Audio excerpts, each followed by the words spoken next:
Hola, ¿cómo les va? Bueno, hoy vamos a hablar sobre un tema que ya nos ha hablado en otras oportunidades, que es el eneagrama, y vamos a ir viendo algunas características de los eneatipos. Hoy vamos a hablar sobre el área, la tríada visceral, y bueno, siempre trato de abordarlo a este tema desde distintos lugares, distintas características, como para que las personas que ven el video puedan identificarse en alguno de los estilos de personalidad. Hoy les he traído, acá les voy a compartir una pantallita, les he traído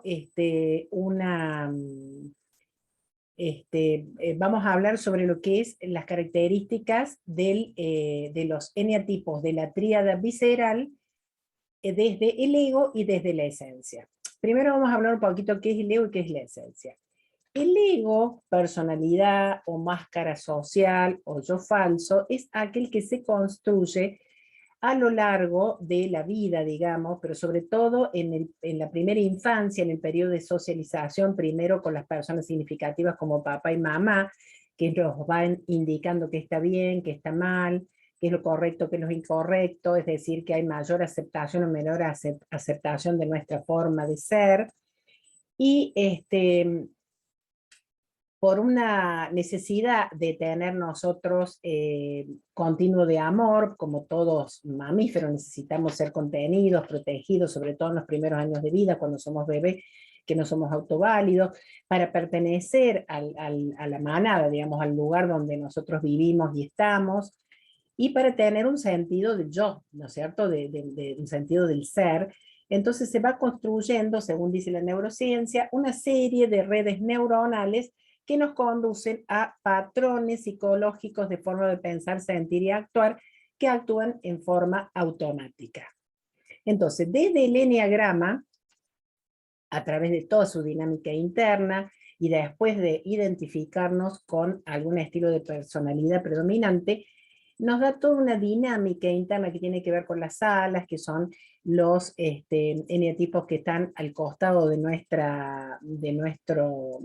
este, de nuestro eneatipo.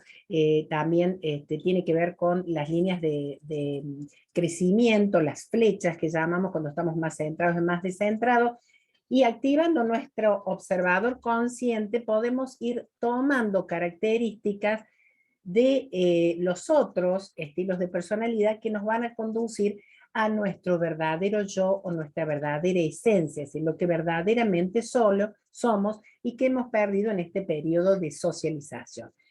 Entonces, vamos a ver, por ejemplo, los eneatipos del área visceral. El eneatipo 8, el luchador, el líder, acá tengo dos imágenes. La del lado izquierdo corresponde a unas pinturas de una pintora española, Ana Roldán, que ha graficado, digamos, las pasiones. Por ejemplo, en el caso del eneatipo 8 es la lujuria, pero que no sería el tema de este video, en otro video se los puedo explicar. Y vamos a ver este 8, por ejemplo, cómo es en el ego personal y cómo es en esencia y en el yo verdadero. Y hablamos de, cuando estamos en ego o en personalidad, hablamos de que el eneatipo está en sombra en el sentido de que hay una parte que muchas veces no reconoce de sí mismo, a veces sí, a veces no, y que hay que iluminar. ¿Qué pasa con un 8? ¿Qué dificultades tiene cuando está muy plantado en su ego? El 8 es el que se cree fuerte, el que dice yo puedo, es el líder cuando está en un nivel de conciencia más elevado, es decir, puede influir en otro, y cuando está en un nivel de conciencia más insano, se transforma en jefe, entonces se pone en controlador, es decir, quiere controlar a su entorno, ya sea familiar o su entorno laboral, se pone muy dogmático, es decir, lo que yo digo y lo que yo pienso es así, y esa es la verdad.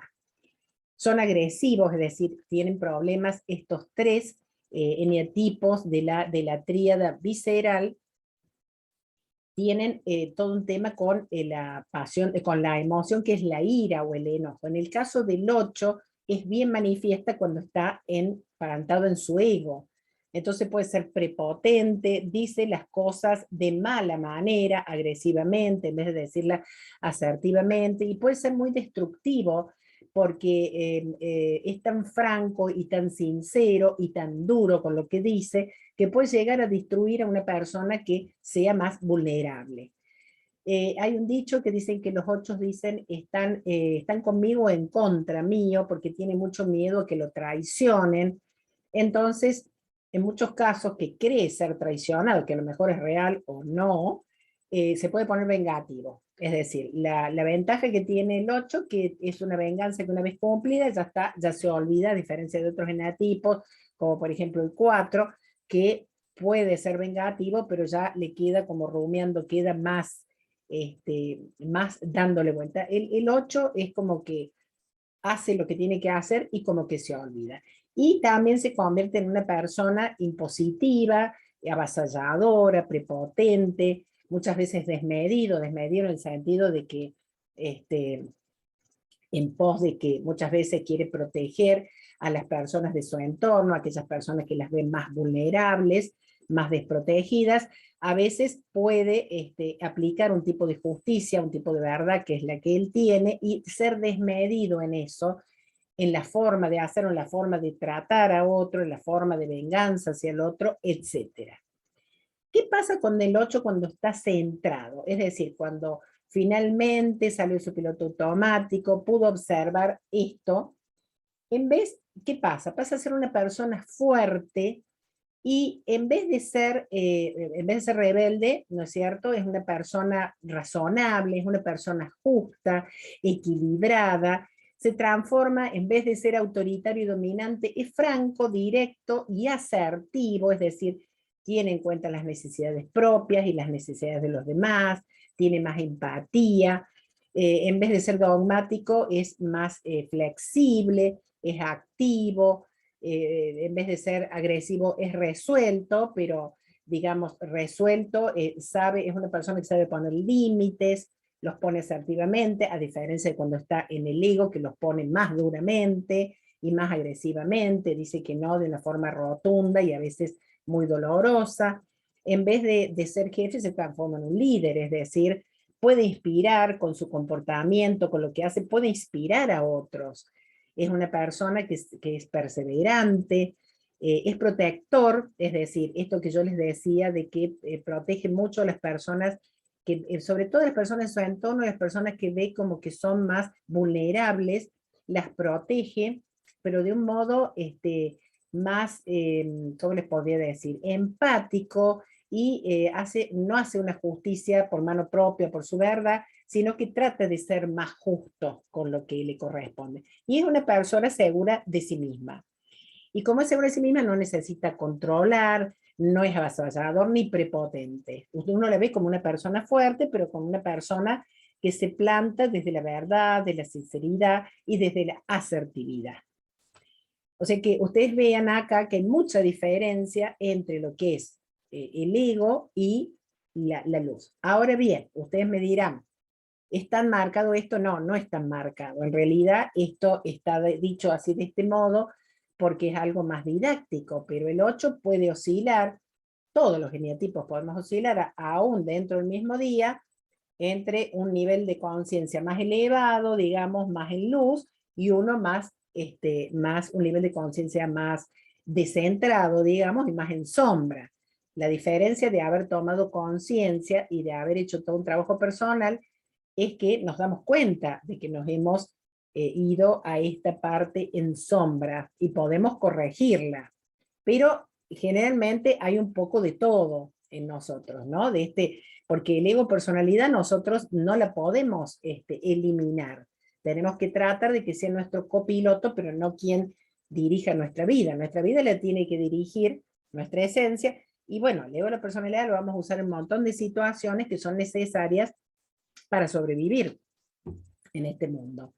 El eneatipo 9, fíjense ustedes esto, es el pacificador, el mediador, es una persona tranquila, pasible, parece una persona amorosa, muy empática. Fíjense ustedes este señor acá sentado displicentemente en su sillón, bueno, tomando un vasito de algo, no sé si está viendo el celular o no. Y esta pintura que tiene que ver de Ana Rondán, que ven ustedes con las pesas, estas bolas, en los pies, todas las palomitas, que tiene que ver con algo pacífico, es decir, en este caso expresa la pasión de la pereza. Vamos a ver cómo es este eneatipo 9, que es el mediador y conciliador, cuando está muy plantado en su ego y cuando está más cerca de su esencia. ¿Qué sucede? Se los voy a ir comparando y uno y otro, en vez de hablarle primero de uno y de otro, porque a lo mejor es más didáctico todavía. Cuando el 9 está en luz, es una persona paciente y pacífica, pero cuando está en sombra se pone terco, es decir, cuando un 9 en sombra o en el ego, nosotros, o descentrado, nosotros le decimos que hay algo que ha hecho, algún comportamiento que ha tenido, que nos ha chocado, que nos ha parecido tan bien, o queremos que haga algo, y que no lo hace, muchas veces hace como que sí, que lo va haciendo, que lo va a hacer, pero después se pone terco, no tiene ganas, no lo hace, pero tampoco dice nada, te dice sí, sí, sí, lo voy a hacer y después no lo hace. O sea que tiene como una actitud, como vemos más abajo, pasivo-agresiva. Entonces la persona que está al lado de él se enoja mucho porque dice, si me dijiste que lo ibas a hacer, ¿qué pasó que no lo hiciste? En realidad no tenía ganas de hacerlo, pero para no crear conflicto, no puede decir que no, no lo puede decir de un modo asertivo, teniendo en cuenta sus necesidades y las del otro. O sea, no puede negociar o acordar con la otra persona.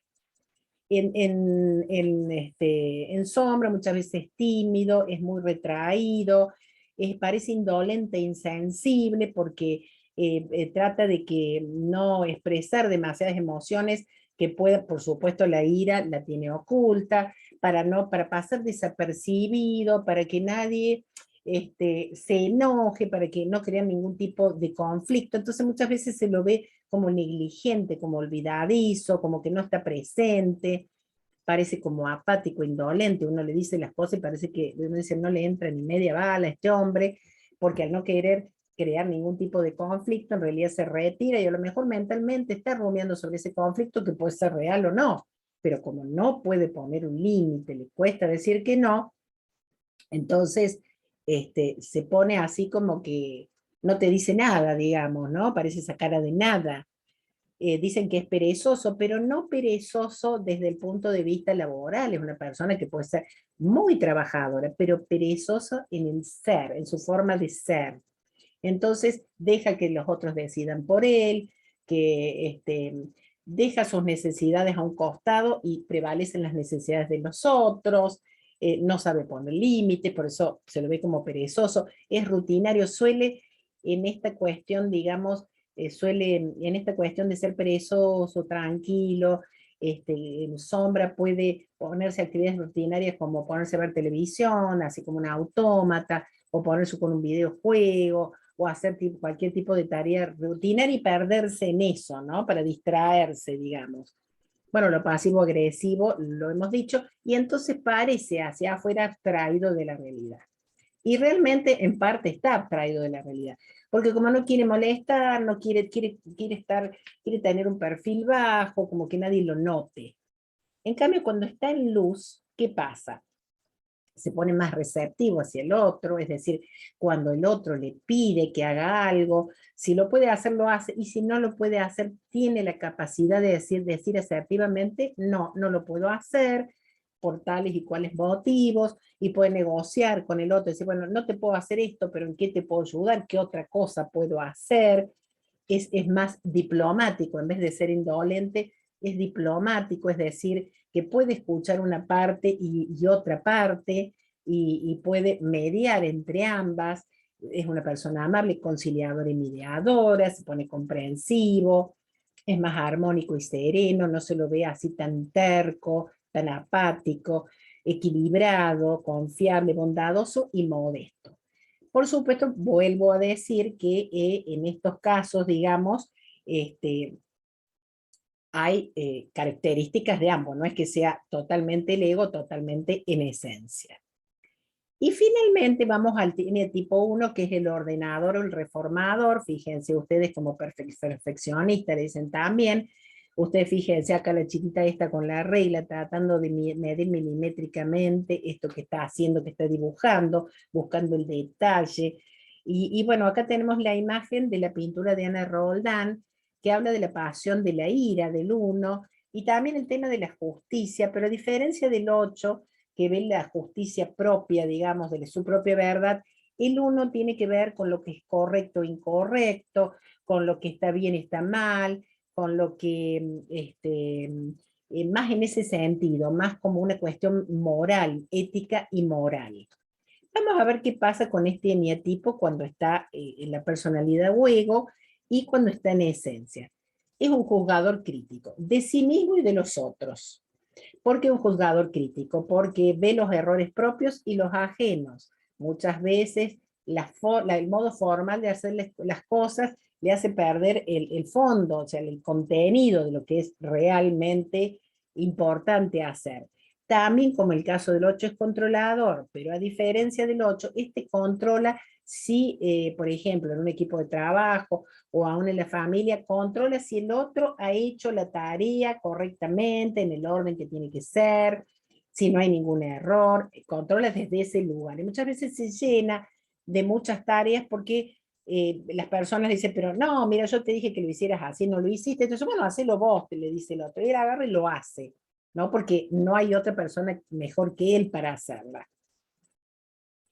Y en cambio, cuando está en luz, en paz, idealista, es una persona que toma la iniciativa, que es idealista en esto de ideales como la integridad, la autenticidad, la honestidad, ese tipo de ideales quiere cuando está en luz, son grandes reformadores, reformadores de la realidad, los podemos poner en tareas anticorrupción porque son excelentes, son ordenados y organizados, y en cambio, por ejemplo, son éticos y honrados, ¿no es cierto? Activos y disciplinados, correctos, confiables, con alto sentido de la moral, pero no son inflexibles o rígidos. Es decir, pueden ver los puntos de vista de otros, cosa que cuando está en ego les cuesta ver el punto de vista. Él cree que es dueño de la verdad y que lo que él dice es lo correcto y lo que está bien.